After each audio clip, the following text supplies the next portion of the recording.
Hi, and welcome to class number 5 of the Best of Southern Comfort Cooking. We're traveling to the state, the volunteer state of Tennessee today. We're going to be having stack cake, Nashville hot chicken, and traditional biscuits and gravy. Tennessee was the 16th state to join the Union in 1796. Its two largest cities, Nashville and Memphis, are known as the centers of blues and country music. And Memphis is, of course, famous for its barbecue, which I covered in a class from last fall. If you travel there, it's an absolute must that you visit the Grand Ole Opry in Nashville. It is one of the state's most popular tourist attractions and is the longest running radio show in U.S. history.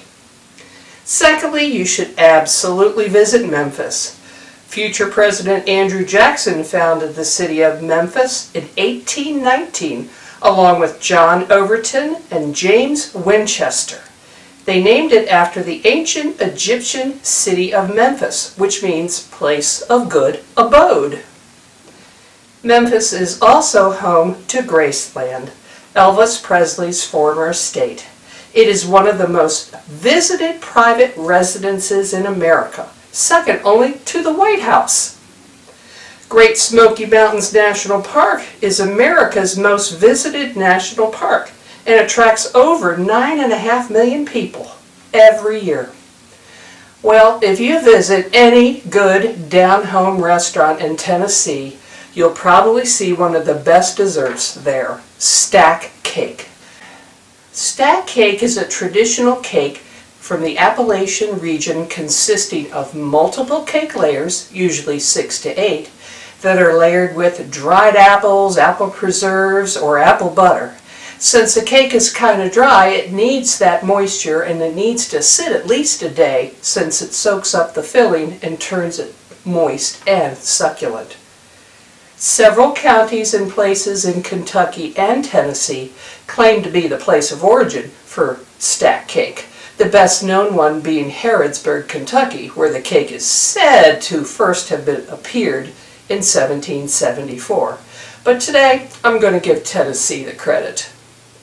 Folklore states that this cake was often served as a wedding cake, with guests bringing single cake layers to the ceremony, which would then be assembled and spread with either that homemade apple butter or reconstituted dried apples before being eaten.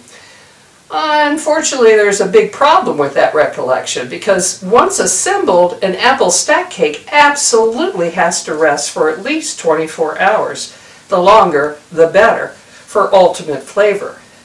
It's important that that spicy apple filling has time to meld within the cake's layers before slicing. Bakeries in Appalachian areas offer it around the holidays, and they often have to take orders to satisfy the high demand for it. It's one of the most popular Southern Appalachian cakes. No surprise, considering apples are very plentiful in the mountains. Culturally, it's akin to the classic European torte. It looks like a stack of thick pancakes with apple preserves, dried apples, or that apple butter. But the cake is many-layered, low in fat, and not that sweet. The original cake was made with layers of stiff cookie dough flavored with ginger and sorghum and spread with a spiced apple filling. When served, I will tell you, the cake is tall and heavy and moist if done right. The cake was popular because 5 of the essential ingredients, dried apples, lard, sorghum, buttermilk, and eggs, are grown and prepared right there on a farm, and the others, spices, flour, and baking soda, could certainly have been purchased in local markets. Some cooks do not adorn the top of the cake. Others dust it with powdered sugar. The cake I'm making today will have a dusting of powdered sugar, mostly for appearance. I'm also using purchased apple butter. That's my choice for ease of cooking today. For this recipe, you will need butter, sugar, eggs, vanilla, flour, baking powder, baking soda, buttermilk, confectioner's sugar, and 2 large jars of apple butter. Preheat the oven to 400 degrees, and in a large bowl of your mixer, cream the butter and sugar until light and fluffy. Add the eggs, one at a time, beating well after each addition. Add the vanilla and beat again. In another bowl, whisk the flour, baking powder, and baking soda, and add it to the creamed mixture alternately with buttermilk, beating well after each addition. Divide the dough into 8 portions like I've done here. Shape each into a disc. Cut out 8 9-inch circles of parchment. With a floured rolling pin, roll out the dough disc to fit each parchment circle.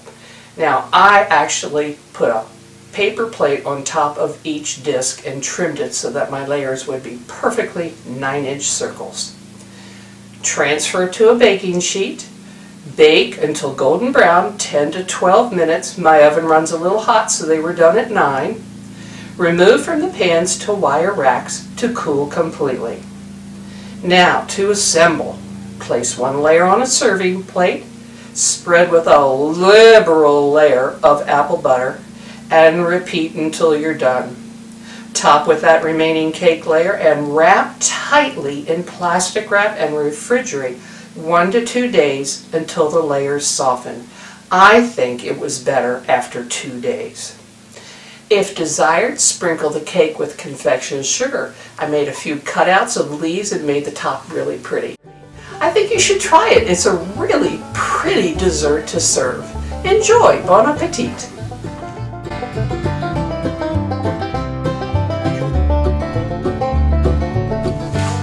Our next notable dish comes from Nashville. For the most passionate of spice lovers, few foods are considered more craveable than a Nashville hot chicken sandwich. This fiery hot sandwich, which originated at Prince's Hot Chicken Shack, blends the southern classic of fried chicken with a hint of tongue-tingling heat. At most restaurants in Nashville, it's usually served with briny sliced pickles, a slice of white bread to soak up the fiery, flavorful juices, and a choice of sides. Prince's restaurant is the ground zero of hot chicken. However, the origin of Prince's legendary dish is a little more salacious than you might expect. As the Southern legend goes, the origin of hot chicken can be traced back to a well-known womanizer named Thornton Prince, who was tall and handsome and good-looking. He had a well-earned reputation as being quite the ladies' man. Thornton spent his days loving and leaving the ladies all over Nashville in the 1930s.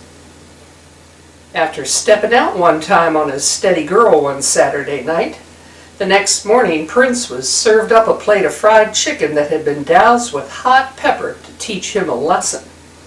Apparently, despite the unexpected heat, Prince loved the taste of the fiery fried dish and began sharing it with friends and family. After perfecting a hot chicken recipe, Thornton Price went on to open his first Chicken Shack restaurant.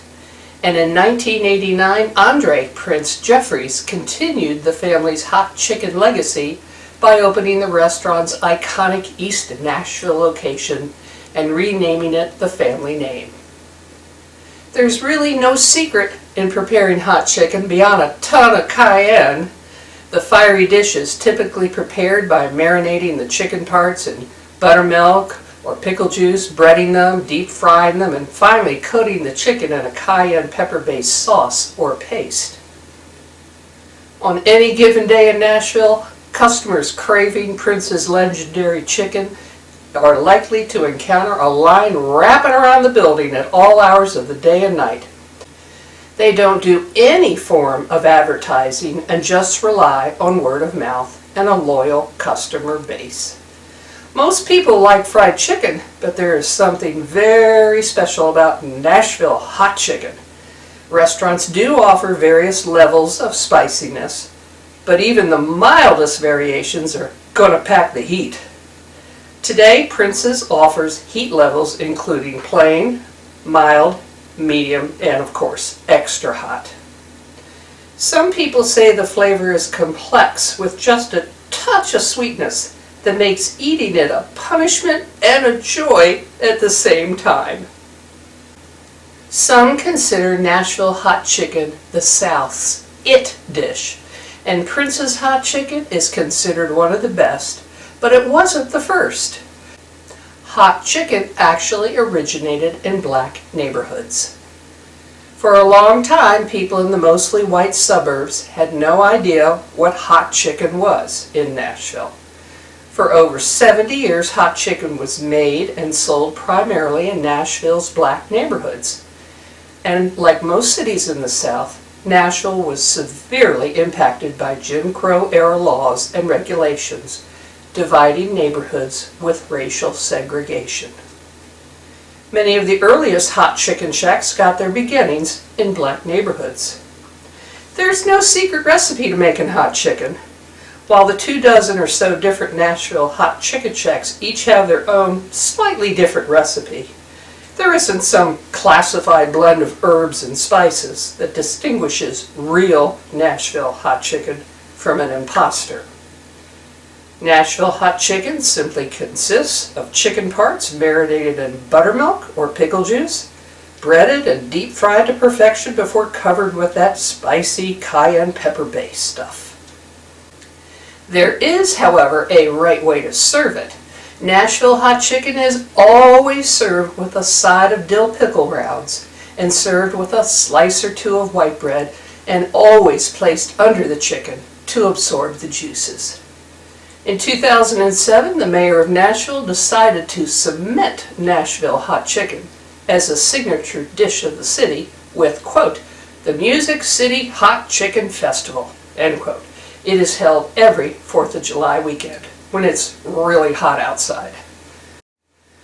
After hearing about hot chicken for a long time, I ordered a cookbook about it and have enjoyed making several of the recipes. One of the best for the original hot chicken is the one I'm going to share with you today. And for that recipe, you will need chicken pieces, dill pickle juice, sugar, buttermilk, hot sauce, flour, cornstarch, Creole seasoning, and oil. And for the spicy oil sauce, you're going to need some of the oil in which you fry the chicken, smoked paprika, cayenne pepper, brown sugar, salt, chili powder, and garlic powder. First, brine the chicken. Warm that pickle juice on a stovetop or in the microwave and then stir in the sugar until it's dissolved. Pour the pickle juice brine into a large zip bag and add the chicken pieces. Zip it closed and refrigerate for at least an hour, but longer is better. If you can brine it for 8 hours or more, that is even better. Once the chicken has brined, set out 2 shallow dishes or bowls, pour the buttermilk and hot sauce in one, and mix well. In the second dish, combine the flour, cornstarch, and Creole seasoning. Mix well. Drain the brine off the chicken, set out a metal rack, and one at a time dunk the pieces in the flour mixture, then the buttermilk and hot pepper sauce mixture, then back into the flour mixture. Place the breaded chicken pieces on the rack. It's good for the chicken breading to rest before frying, so don't heat the oil until all the chicken has been well coated. Set a large sauce pot on the stove top and clip a cooking thermometer to the side of the pot. Pour in enough fry oil to the pot, about 2/3 full. Turn the heat on medium to medium-high. Once the oil temperature has reached 350 degrees, carefully place 4 or so pieces of chicken in fry oil. Use tongs to jiggle them a little bit so it doesn't stick to the bottom of the pot. Fry for about 7 or 8 minutes until golden brown. You might have to turn them over. And the large pieces should register about 165 degrees inside. For the spicy oil, use a ladle to scoop out about 3/4 cup of fry oil from the pot into a heat-proof mixing bowl. Add the cayenne pepper, paprika, brown sugar, chili powder, garlic powder, and salt. Stir to mix. It won't completely dissolve, but that's okay. When you're ready to make the sandwiches, remove the rack from the oven and brush the spicy oil over all the sides of the fried chicken pieces. As I said before, it's traditional to serve the chicken with a couple slices of white bread and those dill pickle slices. I actually didn't add all the cayenne pepper this recipe calls for because honestly, I don't think I could take it, and neither could Bill. These sandwiches are quite good. Give them a try. Bon appetit!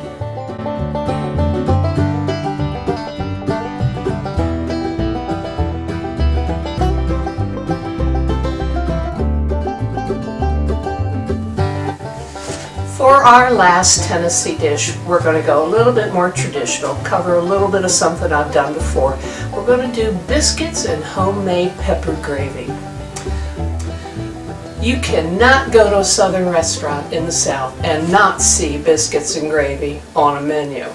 People in the South eat biscuits and gravy as a main dish.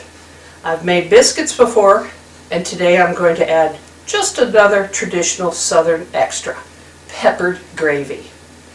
After this quick repeat about making biscuits from a previous class, I'll share my gravy recipe with you.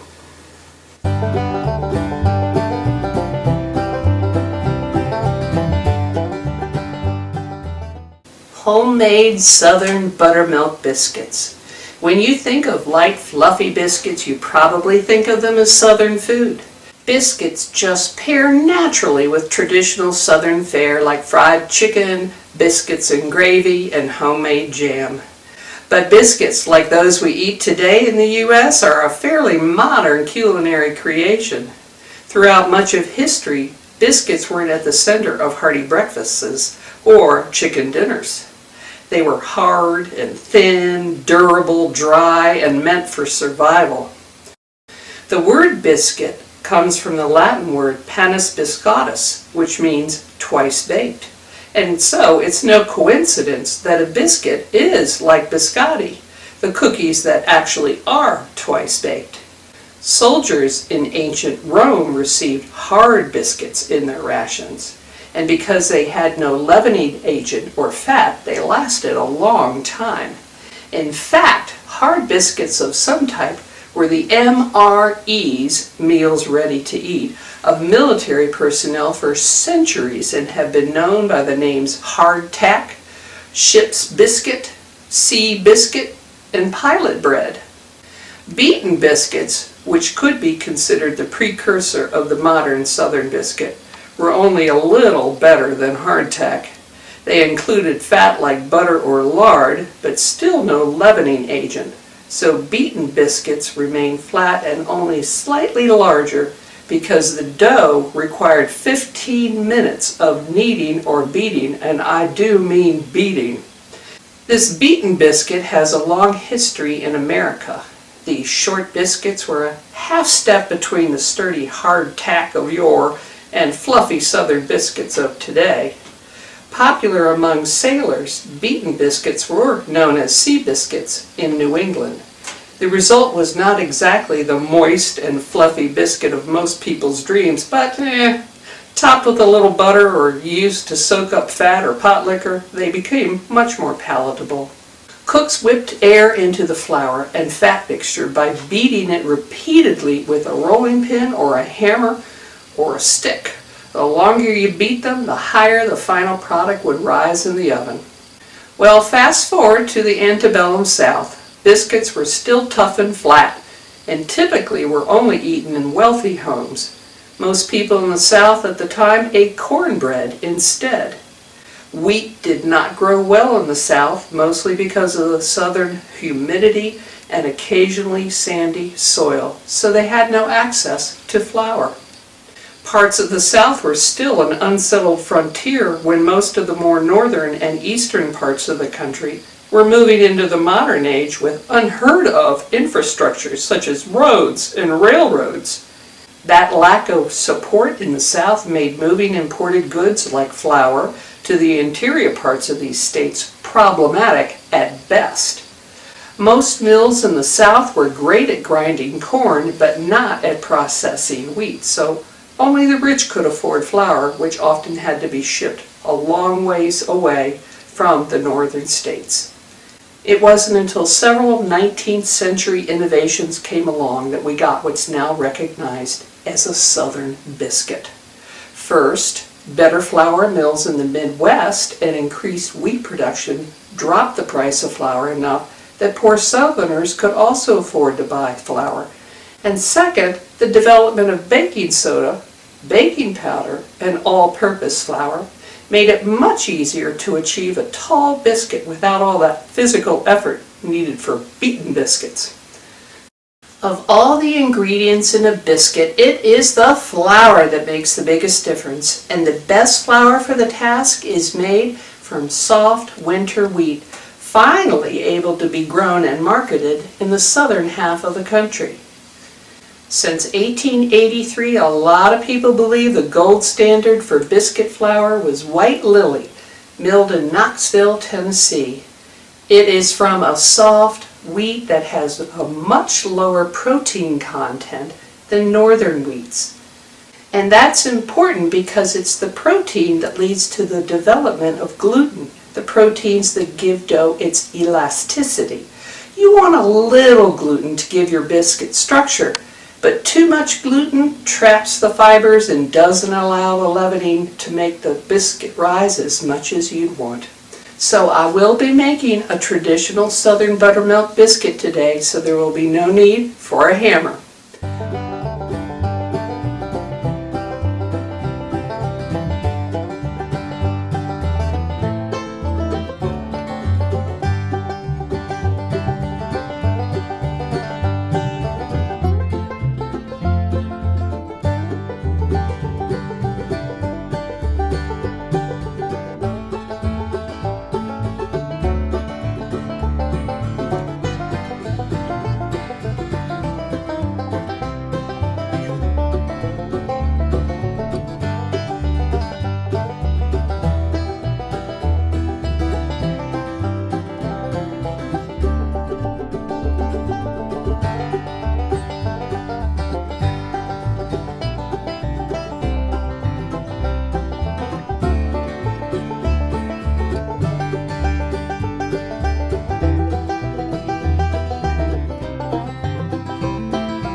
While you keep your biscuits warm, make the gravy. And for this recipe you will need butter, flour, freshly ground pepper, half and half onion powder, chicken bouillon, and salt. And if you can find one, a milk frother is a great tool for making gravy and other sauces. I also only use Knorr bouillon cubes. They are great. Melt the butter in a medium-sized saucepan on medium heat. Add the flour and stir to mix. Continue to stir and cook to thoroughly cook the flour taste out. Slowly whisk in the half and half. Add the onion powder, bouillon, salt, and pepper. Cook and stir until desired thickness is reached. Add more half and half if necessary, along with salt and more pepper to taste. You can't add enough pepper. Serve over warm, fresh biscuits. Feel free to add ham or sausage or chicken or steak or bacon if desired.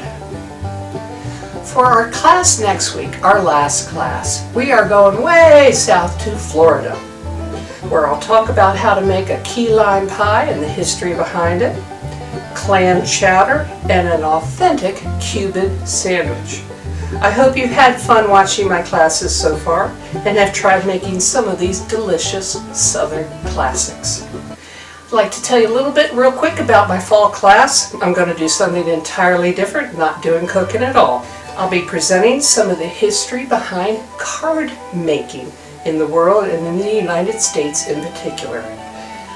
In addition, each student will be receiving a large packet of pre-cut materials and envelopes to make over 20 different unique and interesting cards that are easy, very easy to create. All you're going to need is a glue stick or glue. Along with the packet, I'm going to be including templates so you can make the cards again and again. Lessons will be uploaded to YouTube, and you can watch them as often as you need to make the cards. Here are some of the samples that you'll be making.